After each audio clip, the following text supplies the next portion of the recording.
Welcome back from the ad break. You are still watching Prime Live. Now, joining us on Zoom is our guest, Amina Dindar, and we will be having a beautiful conversation with her on International No Diet Day, which is today. Now, she is a knowledgeable and passionate registered dietitian. On the occasion of International No Diet Day, that is today, we are exploring the topic of sustainable food habits and how to make mindful eating a permanent lifestyle choice rather than a temporary fix. Welcome to Prime Life. Assalamu alaikum, Amina. Wa alaikum salam wa rahmatullahi wa barakatuh. Thank you so much for having me today. Thank you so much for joining us this evening. Now, can you please tell us or explain what International No Diet Day and its significance in the context of sustainable food habits? Absolutely. So, International No Diet Day is really about pressing pause on diet culture and the pressure to constantly shrink our bodies. We're always focused on restrictive eating. So, instead of focusing on restrictive eating, this day is a day that encourages us to tune in to what our bodies actually need, which is nourishment, enjoyment, and care.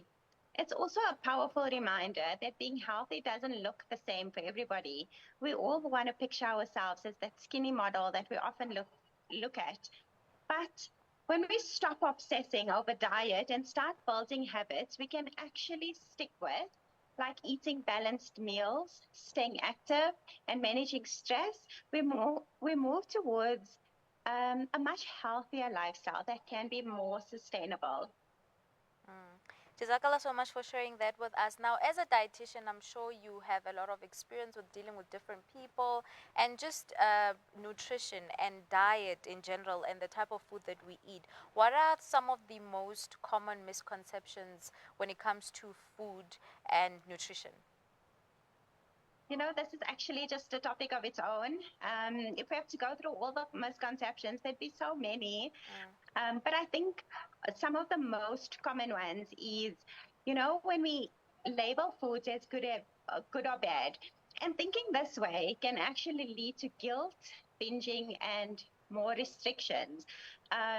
When we talk about food being good or bad, we put such a label around food, and it becomes so difficult for us to move away from that. So I think that's one of the most or one of the biggest misconceptions.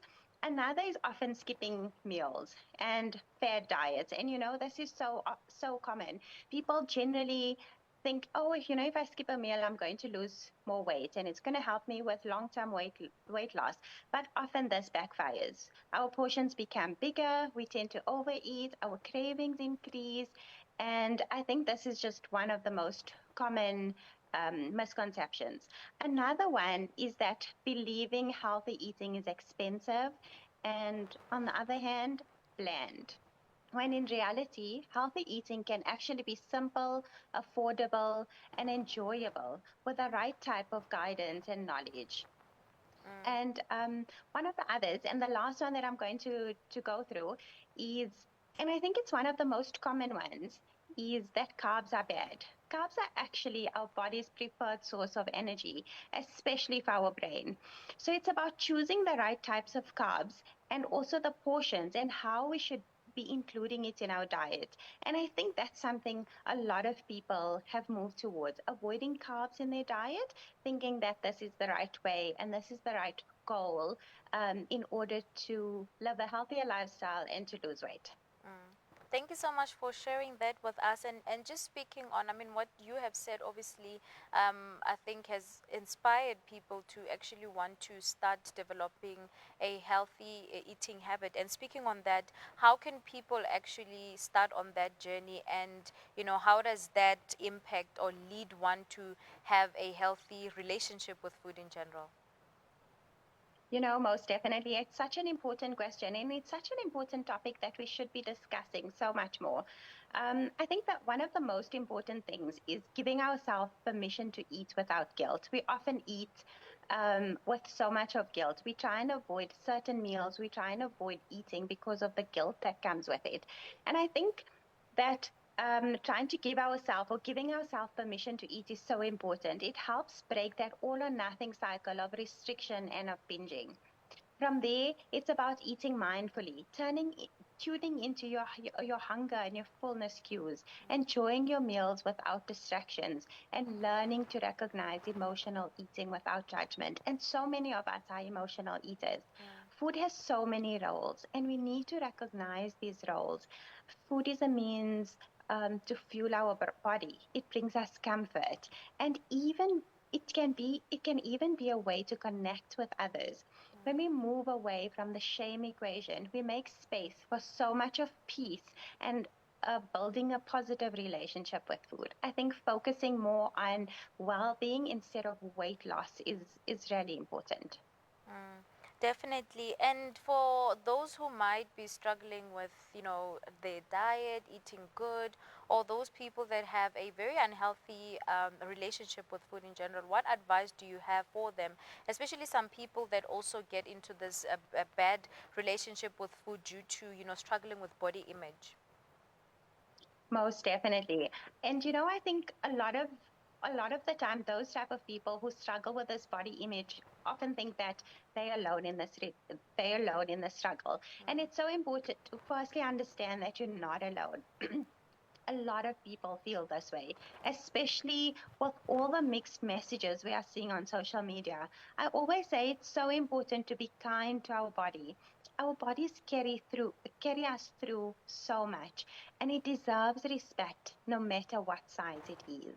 Remember that our bodies are an amana from Allah, so it is so important to view our bodies in that way. If we look at the millions of benefits that our body, or the millions of things that our body does for us on a daily basis, it's really amazing. And showing our body that respect is really important. Often, I think if you feel that your habits are out of sync, start off with one small change. Maybe it could be something like regular meals. It could be something like eating more vegetables, drinking more water. Progress doesn't come from being perfect. It comes from showing up for yourself every day in small, consistent ways. And I think this is something that is so important. Setting those small little goals that you can tick off at the end of the week is so important. Mm. And if you had any or one piece of advice for someone that is trying to make sustainable food choices, what would it be? I think, like I was saying, I think keep it simple. Aim to build balanced meals most of the time. It doesn't have to be big, bold, restrictive changes. It needs to be simple, consistent changes. Filling half of your plate with veggies, a quarter of it with lean proteins, choosing whole grain starches.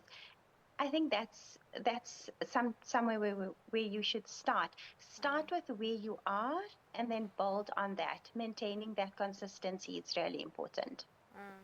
No, thank you so much for sharing that with us and also just giving us a bit of knowledge on nutrition itself. And I know that there is so much to talk on, and obviously it's a very very vast topic. But before I let you go, please tell us about maybe what do you hope this conversation will, or how would you hope this conversation would impact someone that is watching right now, especially someone that has, a problem with the relationship with their food and, trying to keep healthy habits. Most definitely. I really think that anyone that's listening in, they walk away with a feeling of less pressure to allow or to follow every trend or diet that we see online. There's so many things online, and we become so pressured to try everything.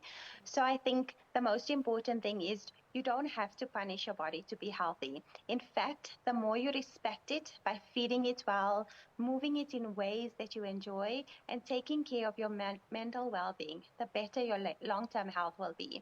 Food is not the enemy. It's actually a tool to support your energy, to support your mood, and to support your lifestyle.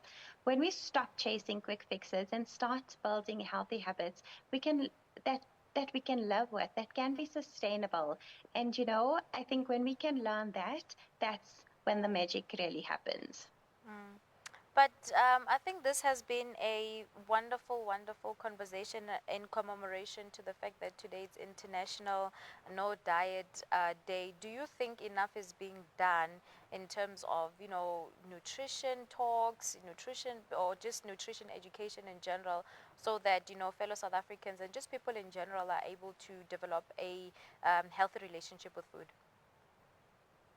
I think conversations like these and initiatives like these are so important. It really opens up people's mind and allows more exposure in terms of these topics.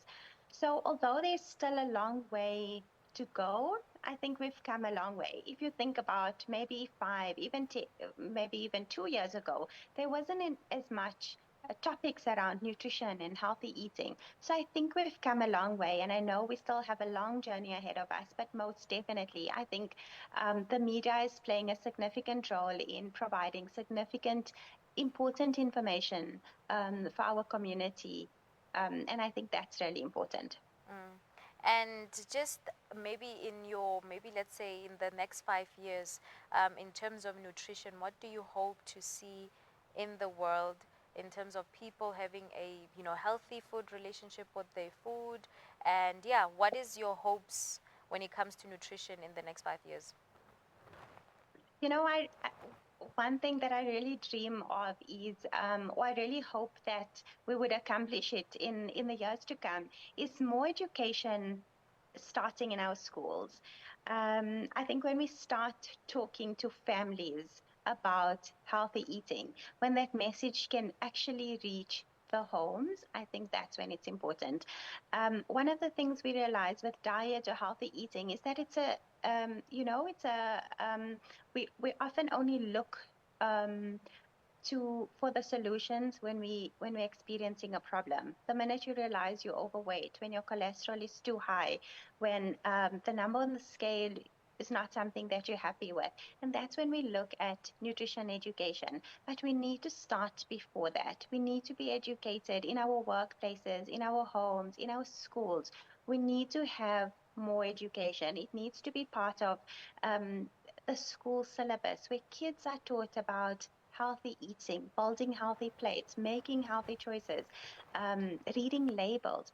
Um, that's something that's so important and it can make such a significant impact. So I think that's what my goal would be for South Africa and obviously for the community at large, just being able to understand the basics of diet, of nutrition, of fueling our bodies. How does food work? What role does food play in our life? And the benefits of food, simply just understanding what we're eating, what we're putting in our mouth, and what benefit it can have for us. Mm. Now, thank you so much, Amina, for joining us and for giving us, such beautiful insight on nutrition and, basic relationship with food. And this has helped us to commemorate this beautiful day, which is International No Diet Day. So, thank you so much, Jazakallah, for joining us. Jazakallah so much for having me. It was really nice talking to you. Jazakallah so much. Viewers at home, that was an amazing interview with Amina Dindar in commemoration to International No Diet Day. And I hope it has changed or shifted your perspective in terms of food or your relationship with food in general. But without wasting any time, let's go to a quick ad break. We still have more for you. Stay tuned.